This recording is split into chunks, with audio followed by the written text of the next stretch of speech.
हर खबर से रहिए बाखबर। सब्सक्राइब कीजिए News 24 के YouTube चैनल को। हर ताजा वीडियो की अपडेट के लिए दबाना ना भूलिए बेल आइकॉन। चलिए तो गड्ढे कैसे जान ले रहे हैं एक एक कर हर एक इंसान की, वो हम आपको दिखाते हैं। दरअसल कल्याण के बाद अब नवी मुंबई में गड्ढों से हुए हादसे में एक और शख्स की मौत हो गई है। एक बाइक सवार इन गड्ढों की वजह से हादसे का शिकार बना, इससे उसकी मौके पर ही मौत हो गई। वहीं इस हादसे में एक शख्स गंभीर रूप से जख्मी भी हो गया। आपको बता दें कि मुंबई से सटे कल्याण में कल एक हादसा हुआ था, इसमें एक शख्स की जान चली गई थी, अल्पेश जिनकी जान गई थी, और आज यही गड्ढा एक और शख्स की मौत का सबब बना नवी मुंबई में। और जिस तरीके से रोजाना ये घटनाएं सामने आ रही हैं, भले इस पर राजनीति हो रही हो, लेकिन असल में काम कितना हो रहा है ये आप समझ सकते हैं। सुप्रीम कोर्ट तक ने इस पर उंगली उठाई, सवाल खड़े किए कि आखिर किसकी जिम्मेदारी है, कौन बताएगा मुंबई दिल्ली में कितने गड्ढे हैं। लेकिन फिर भी सरकारों की नींद नहीं टूट रही।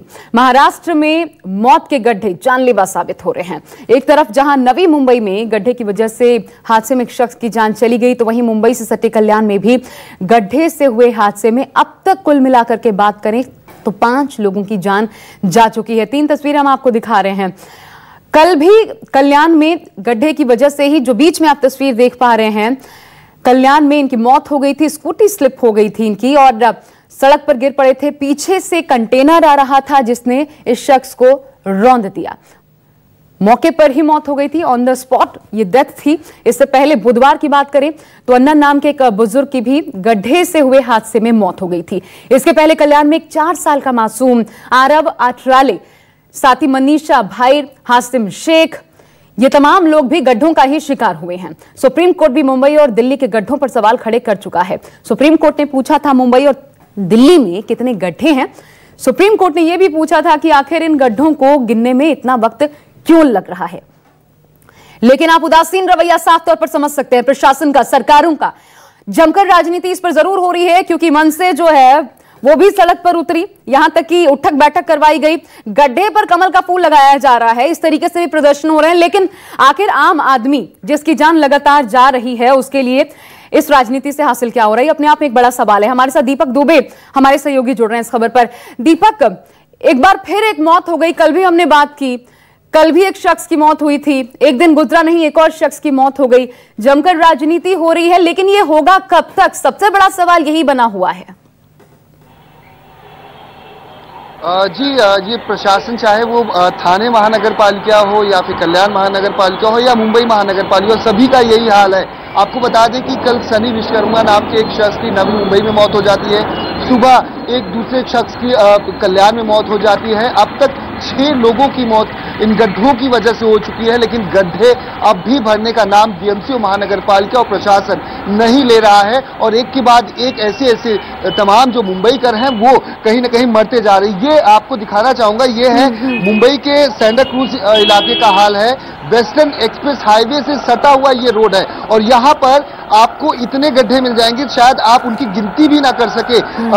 बहुत ज्यादा गड्ढे। और ये जो सड़क आप इस वक्त देख रहे हैं टीवी स्क्रीन पर, ये महज 1 महीने पहले बनाई गई है, जबकि ये सड़क स्थानिकों की माने तो पहले बहुत अच्छी थी, लेकिन इसे जानबूझकर बनाया गया, शायद पैसे खाने की वजह को लेकर। और ये देख सकते हैं हाल कि यहाँ पर गड्ढे ही गड्ढे नजर आएंगे, शायद वो 2-3 फीट नीचे गड्ढे हैं, 10 से 15 फीट लंबे गड्ढे हैं। लोग काफी परेशान हो रहे हैं। वहीं राजनीतिक पार्टियां जो हैं वो राजनीति करने से नहीं चूक रही हैं, क्योंकि उन्हें जो प्रशासन में जो बैठे हुए लोग हैं उन्हें घेरना है। जी अच्छा, ये बताइए दीपक, और जो तस्वीरें आप दिखा भी रहे हैं बेहद आश्चर्यजनक है, क्योंकि 1 महीना अगर सिर्फ हुआ इस सड़क को बने तो हम अंदाजा लगा सकते हैं कि कैसी ये सड़क बनी होगी।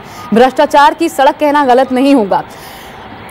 ये मुंबई जो महानगर पालिका है, ये इस पर कोई स्टेटमेंट क्यों नहीं सामने आ रहा है? क्या कर रहे हैं? कम से कम लोगों को ये जानने का हक तो है। नींद टूट भी रही है कि नहीं टूट रही है, कम से कम ये तो लोग जानेंगे। सिर्फ सरकार, और ये बेहद आश्चर्यजनक है कि मुख्यमंत्री कहते हो कि अब तो सिर्फ 4000 गड्ढे बाकी रह गए हैं, बाकी तो हमने भर दिए। ये कितना शर्मनाक है। तो ये हो क्या रहा है? सरकारें क्या कर रही हैं? प्रशासन क्यों उदासीन है? इनकी तरफ से कुछ सामने क्यों नहीं आ रहा? जी, बीएमसी के अधिकारियों की तरफ से कहा गया था कि 48 घंटे में हम मुंबई के तमाम गड्ढों को भर देंगे और 837 कंप्लेन 10 जून से लेकर 10 जुलाई तक बीएमसी को प्राप्त हुई थी, वहीं महाराष्ट्र के मुख्यमंत्री देवेंद्र फडणवीस का यह कहना था कि पिछले 4 सालों में जो 14,000 के करीब में गड्ढे थे उसे लाकर 4,000 कुछ तक कर दिया गया, यानी कि बहुत ज्यादा कम हो चुके हैं मुंबई में गड्ढे। लेकिन आज भी मुंबई की दशा वही है, आंकड़ों जो बताए जा रहे हैं शायद उनकी कागजों पर वही होंगे, लेकिन मुंबईकर जो है वो मानते हैं कि मुंबई की सड़कें इस वक्त गड्ढे में बंधी हुई हैं, गड्ढे में ही मुंबई की सड़कें। आपसे जानना चाहेंगे, अपने बच्चे को लेकर स्कूल जाते हैं कितना डर लगता है?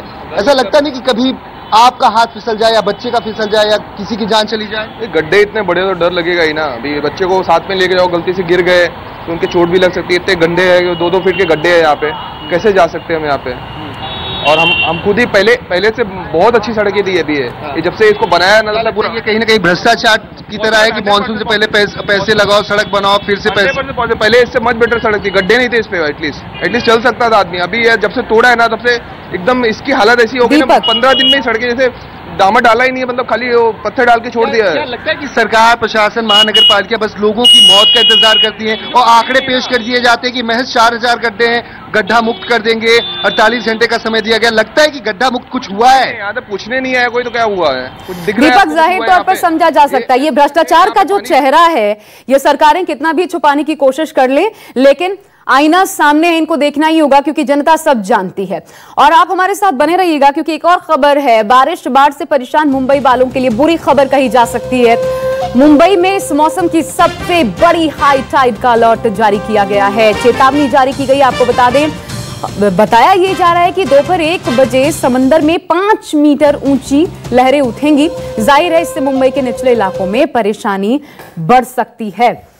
हमारे साथ दीपक लगातार बने हुए। दीपक, जरा बताइए, जब निचले इलाके तो कौन कौन से प्रभावित होंगे और 5 मीटर ऊंचाई हाई टाइड की ये कितनी होती है?